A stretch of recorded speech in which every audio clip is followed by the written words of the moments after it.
All right, so I think this will be secure. I'm just checking out this audio, and it is about a fist from my old chin, just for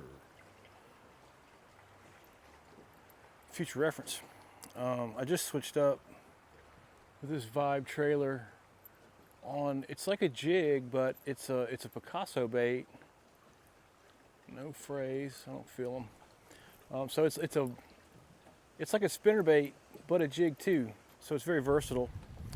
And I don't hardly ever catch anything while I'm down here. Maybe that'll change. I'm really just doing an audio check with this new mic.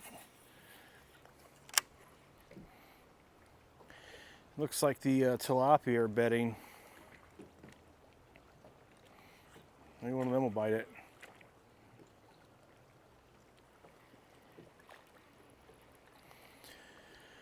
Oh, for anybody who doesn't know, this is Rodman Reservoir.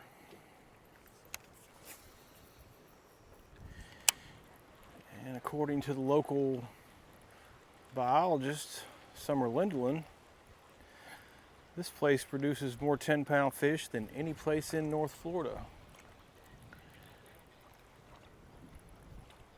So in Florida in general, really, it produces a lot of big bass here.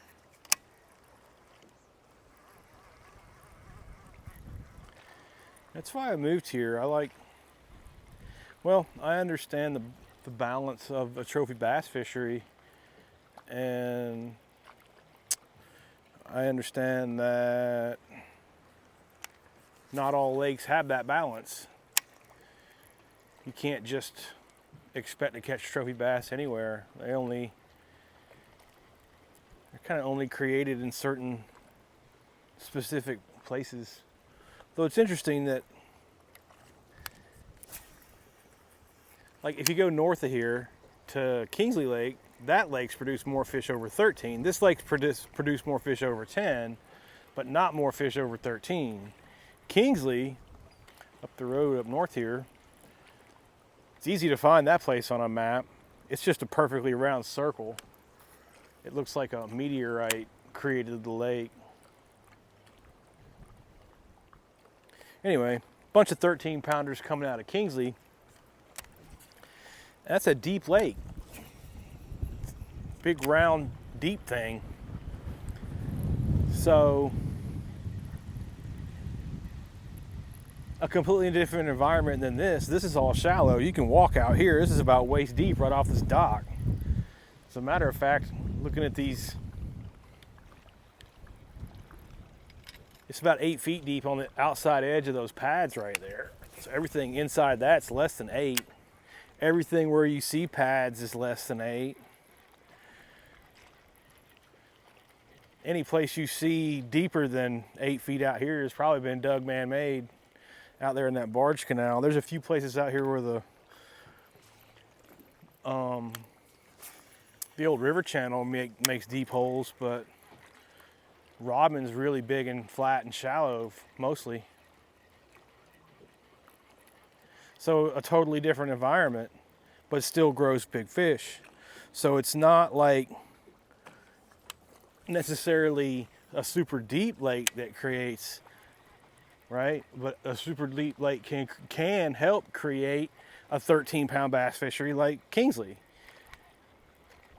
It's not that super shallow lakes will always create a fishery like Rodman. And it has to do more with the balance of the fishery and the species of fish that are in it, and how many of those species of fish are in it, than it does the depth of the water or the shape or type of lake that it is. Although, of course, you know, this is Florida. They grow big bass here.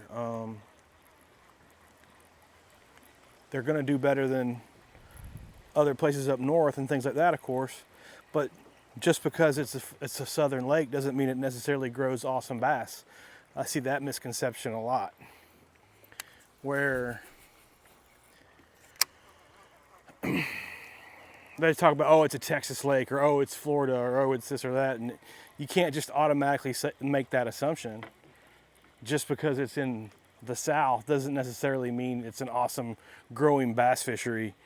There's a lot of other things to factor in other than location. I'd say the number one factor to look for is age of the lake. Like, newer lakes generally produce big fish. Come on, there's usually a bass like right there just ready to jack it. Come on. One for the camera, boys.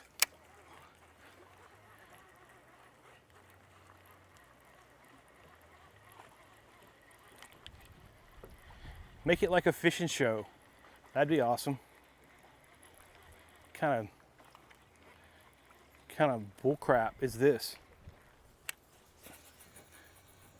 So anyway, you go further west of here, just 40 minutes or so, you come to Orange Lake, another big salad bowl. Completely different though, it's full of hydrilla. We don't even have hydrilla right here. And again, you know, you'll get guys who swear up and down Orange Lake produces fish because of the hydrilla. And it's like, okay, well, more 10-pounders being produced here than Orange Lake. There's no hydrilla here. And they don't even know, everybody blames the DNR for getting rid of the hydrilla. And the DNR never even sprayed the hydrilla out here. Again, probably something in the habitat that the hydrilla doesn't like. There is winter drawdowns out here. The hydrilla, I know, doesn't like that. That's probably what got it. It's sensitive to cold. So maybe the shallowness and the combination of it being extra shallow and the winter drawdowns is something that is too much for the hydrilla in here. I'm not sure, but I'd say that guess is as good as anything I've heard.